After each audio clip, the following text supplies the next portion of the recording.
자, 이번 국정감사 최대 이슈 중에 하나가 사법당국의 사이버 사찰 논란입니다.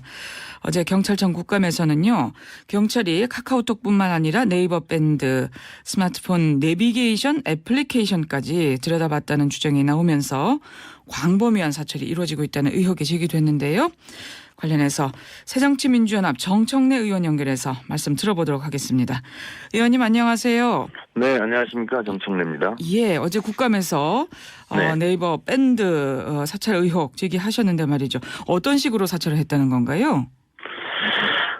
지난해 철도노조 파업이 있었죠. 예.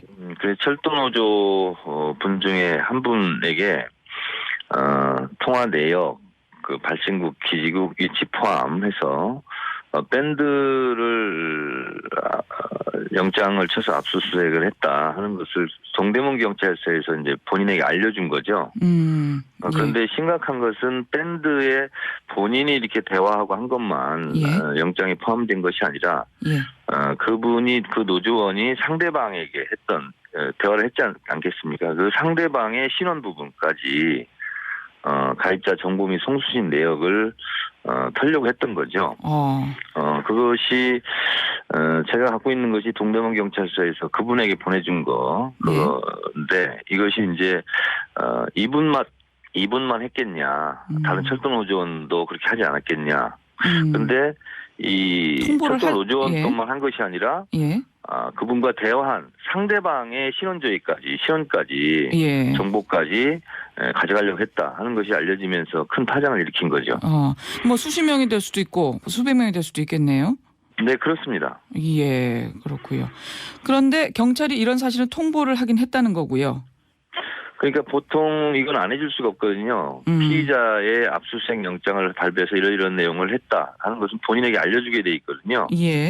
네, 그것을 통해서 이제 빙산의 일각이 드러난 겁니다. 그렇군요. 그러면 알려주지 않고도 뭐 실제로 이런 일이 일어났을 가능성이 있을까요? 그럴 수도 있겠죠. 그럴 수도 있고요. 지금 네이버 밴드의 운영사 해명을 보니까 조사 대상자의 로그 기록만 제공했다. 대화 상대에 대한 정보나 대화 내용은 제공하지 않았다. 뭐 이렇게 했네요. 네네. 혹시 이 부분도 확인해 보셨어요? 저는 그 부분을 믿고 싶습니다. 잘 아시겠지만 다음 카카오톡이 털리면서 실제로 사이버 망명 사태가 벌어지고 이것은 상당한 국부가 유출되는 거거든요. 그렇죠. 그렇기 때문에 어제 이제 화들짝 놀라서 네이버 밴드에서도 이제 입장을 발표를 했습니다. 기본적인 로그인 기록 그리고 특정인이 가입한 밴드 명만 기계적으로 추출해서 제공했다. 그리고 법적인 근거가 없어서 송수신 내역은 제공하지 않았다. 이렇게 말했거든요. 그래서 제가 경찰청장을 상대로 네이버 밴드에서 이렇게 해명을 했는데 법적인 근거가 없어서 대화 상대방의 송수신 내역은 제공하지 않았다고 그러는데 그렇다면 왜 경찰은 법적인 근거가 없는 대화 상대방의 가입자 정보 및 송수신 내역까지 이걸 압수하려고 했느냐. 이것은 잘못된 거 아니냐. 애초에 왜 그렇게 요청을 했느냐. 이렇게 제가 추궁을 했죠. 그랬더니 궁색한 변명을 내놨습니다. 뭐라고 했는데요? 뭐 적법한 것이고 뭐 그렇게 한 것이 잘못이 없다는 식으로 이제 얘기를 했죠, 어제. 그러면요. 지금 카카오톡 검열 같은 경우는 그 정진우 노동당 부대표 같은 경우에 그러니까 일반인과의 대화 메시지나 사진 파일 또 뭐 잡담 내용까지 검찰이 수집한 걸로 알려졌는데 그 정도는 이번에 아닌 걸로 일단 지금 알려진 건가요?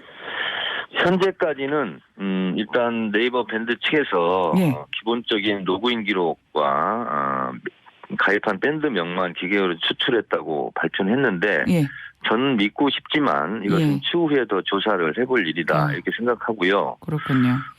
제가 왜 그런 생각을 하냐면 카카오톡 압수수색 통지한 상황을 봤어요.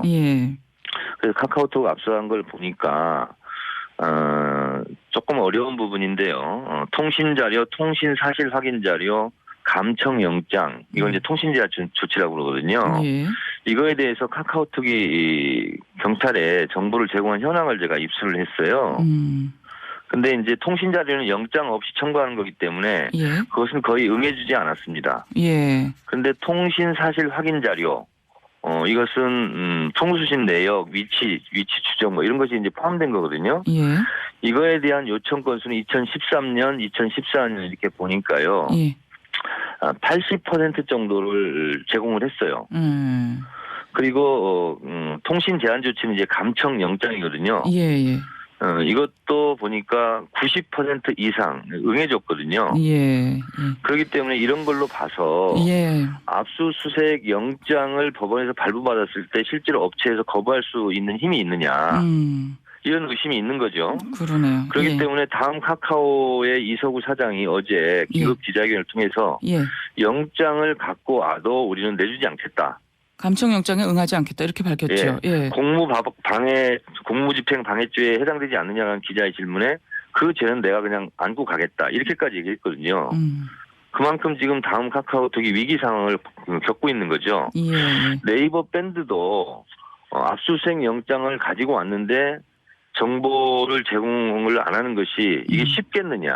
예. 이런 부분이 있는 거죠. 예. 그래요. 근데 의원님 지금 뭐 말씀이 나온 김에 다음 카카오 대표가 일단 감청영장에 응하지 않겠다, 벌은 받겠다 이렇게 말했는데 네. 어떻게 됩니까? 이게 실정법 위반이 되는 거죠? 실정법 위반입니다. 공무집행 방해입니다. 그러니까 경찰과 검찰이 요청해서 법원에서 발부받은 영장을 그것을 거부하겠다. 그것은 명백한 실정법 위반이고 공무집행 방해에 해당돼서 처벌받게 되는 거죠. 근데 어쨌든 이렇게까지밖에 할 수 없는 게 지금 다음 카카오 측의 현실인데 말이죠. 예. 네네. 그러니까 어쨌든 이런 사태를 막아야 되는 거 아니겠습니까? 예. 그렇습니다. 예. 근데 지금 통계를 보니까 박근혜 정부 들어서 카카오톡에 대한 압수수색 영장 집행이 크게 늘었다고 하는데 네. 이런 점은 어떻게 봐야 될까요? 지금 박근혜 정권 들어서서 이 대국민 사찰이라든가 집회 시위에 대한 강경한 진압이 도를 넘었거든요. 그러니까 제가 어제도 말씀드렸습니다만 국감장에서 예. 실제로 시위 진압에 동원되는 인력이 이명박 정부 때도 과도했거든요. 근데 이명박 정부 때보다 8배가 많았어요. 예. 그러니까 실제로 시위하는 사람보다 막는 경찰이 더 많은 거죠. 예. 어떤 때는 2배가 더 많아요. 예. 그렇게 되고요. 체류액을 사용하지 않습니까? 시위 진압용으로. 예. 그것도 이명박 정부 때보다 7.6배가 증가했습니다. 예. 이런 상황을 봤을 때 실제로 이번 사태도 대통령이 말 한마디였거든요. 예. 대통령에 대한 모독이 도를 넘었다. 그러니까 이제 검찰이 이제 대책회의를 하고 실제로 SNS를 상시 모니터링하겠다. 뭐 이런 초법적 발상까지 나온 거거든요. 포털사 한날에는 구축하게,다 그걸 위해서 그런 회의 문건이 그 공개됐죠. 부분은 어제 이제 황교안 법무장관이 이제 사과를 했어요. 예. 국감장에서. 예. 근데 이것은 사이버 감찰일 뿐만 아니라 실제로는 사실상 경찰 국가로 돌아간 겁니다. 예. 그러니까 경찰이 국민들을 감시하지 않고서는 정권이 불안한 상태. 그러다 보니까 또 국민들은 내가 하는 모든 대화를 정권에서 엿듣고 있다 하는 불안감. 이것이 서로가 서로를 믿지 못하는 이런 불신 사회를 주장하는 거죠. 예, 지금 상당히 우려할 만한 상황이다 하는 말씀이신 것 같고요. 그런데요, 지금 법원에 영장 받아서 절차에 따라 집행했다. 경찰이나 지금 사법당국 측의 한결같은 얘기인데 법적으로는 지금 정말 문제가 없는 건가요? 그러니까 법적으로 절차상 자기들은 합법적인 과정을 밟았다 이렇게 되는 건데 사실상요.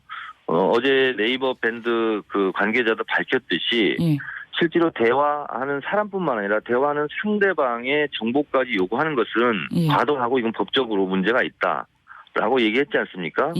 저는 그 의견에 동의하는데요. 법원이 이렇게 무분별하게 거의 범위가 없잖아요. 무제한의 범위에 국민들을 상대로 그분들의 송수신 내역 이런 정보를 압수수색해도 좋다라고 발부해주는 법원이 최종적으로 저는 문제가 있다 이렇게 보고 있어요. 그건 좀 개선이 됐으면 좋겠습니다. 예. 그러면 실질적으로 어떤 좀 대안과 대책들이 좀 필요할까요? 그러니까 실제로 예를 들면 우리가 어제 경찰에서 제가 말씀드렸습니다만 체증을 하지 않습니까? 카메라로. 그런 경우도 대법원에서 엄격하게 제한하고 있거든요. 조건을 정하고 있죠. 범죄 행위가 명백한 경우에 대해서 체증을 해라. 불특정 다수에서 하지 마라 이런 거고요. 차벽을 설치하는 것도 헌법재판소나 대법원에서 위법하다. 그리고 그 시위하는 사람들 이외의 국민들이 통행을 하는데 불편을 주면 안 된다. 예. 그래서 위헌 판결을 내리고 이렇게 했어요. 예. 그러나 그것을 실제로 집행하는 데에서 그렇게 하지 않고 있기 때문이거든요. 그러니까 포괄주의가 좀 온라인에서도 기준이 잡혀야 되겠다 하는 이런 말씀이다. 엄격하게 아주 범위를 좁혀서 알겠습니다. 범죄 혐의가 뚜렷하게 있는 경우에만 영장을 발부해야 될 것 같습니다. 예, 여기까지 말씀 듣겠습니다.